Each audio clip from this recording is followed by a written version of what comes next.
Hello? Hi, Alex. It's John Finley. Hey. Just returning your call from earlier.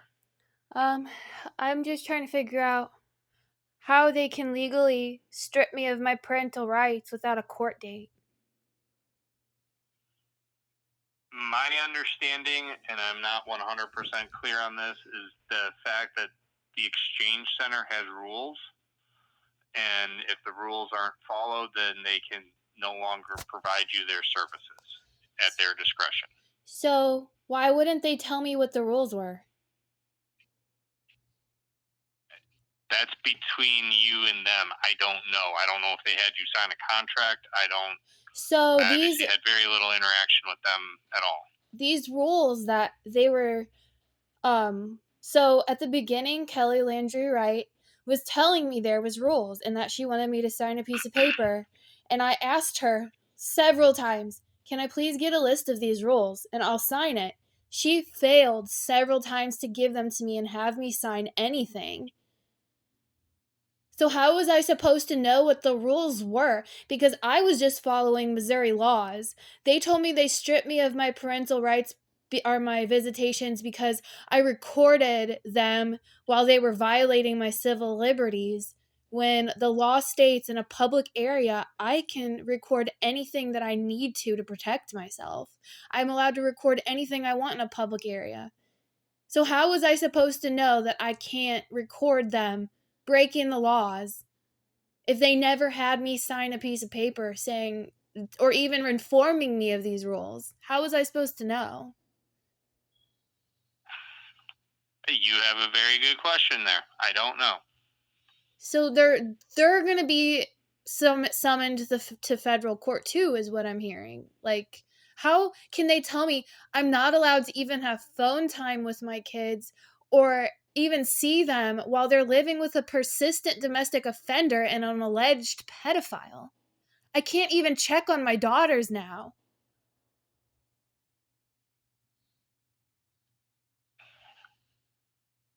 I'm not disagreeing with what you're saying. I also just wanted to point something out to you. I don't know if it even matters anymore, but you're if you're saying you're going to reopen the court case. So, um Dr. Christopher Park said on the stand that he provided a full record of the text message exchanges between me and him, which he did not. He lied. He included all of them except one very important message, and it was the one that I sent you, where he literally buckles under the pressure of my speech, or they wanted to call it exuberated speech, but it was my fight or flight instincts trying to get him to, I don't even know how to describe it. I was just trying to get him to do as I was telling him, and I was trying to establish a personal relationship with him, like, pretending I'm his mother. If you look into fight or flight instincts, there's lots of history of women that is a fight or flight instinct that women resort to de-escalate aggression in a man. They talk down to them and pretend they're their mother to get them to stop what they're doing. And it worked. That's why I'm alive today, because I talked to him like that in his office.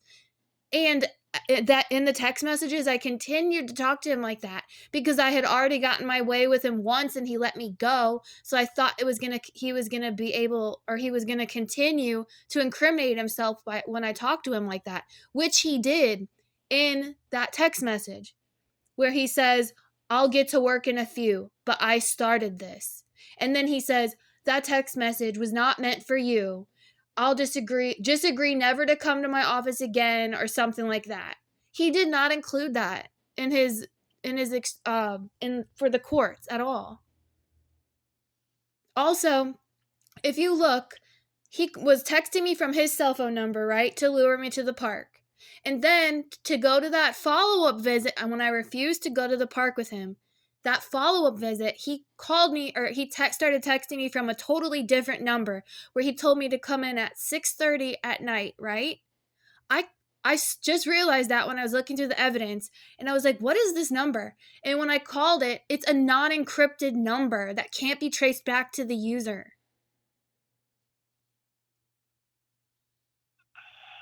Okay. And he even admitted in that text message that he needed me in the chair for 30 minutes to an hour, even though there was no reason for me to be in his chair. It was just for an x-ray. I'm just saying, when do doctors call patients to have them come or text them to come into an office from non-encrypted numbers?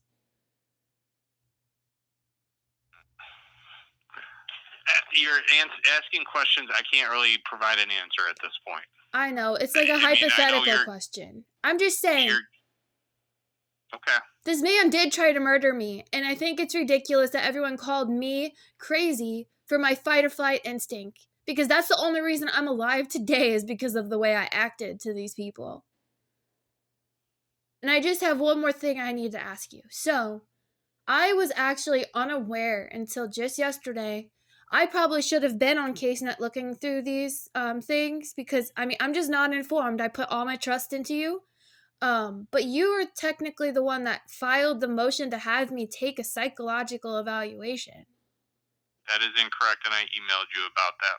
Oh, okay. I don't know why CaseNet is saying that then. It said that you filed the motion. I will tell you what happened at one of the court dates in, I think, October of 2021. The GAL requested that you undergo a psychological evaluation, and the judge ordered it.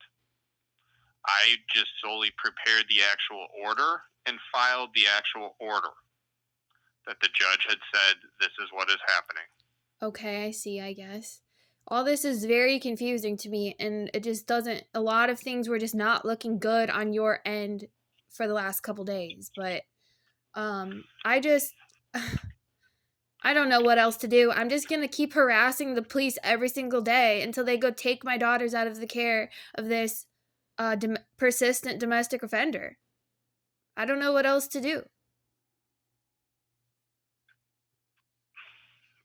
I mean, unless whatever you're filing goes somewhere. Oh, it will because it's getting filed today. I have all of it's already typed up, ready to go. I followed all their exact format, everything that needed to be done. I just have to get my exhibit list and evidence. So, and it's being sent to Gons. Okay.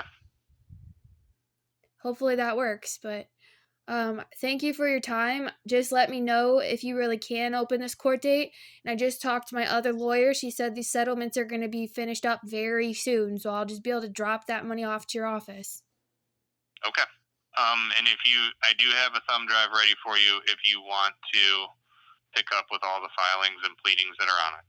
That'd be great. I can. I can't come by today because I got to go to a job interview, but tomorrow.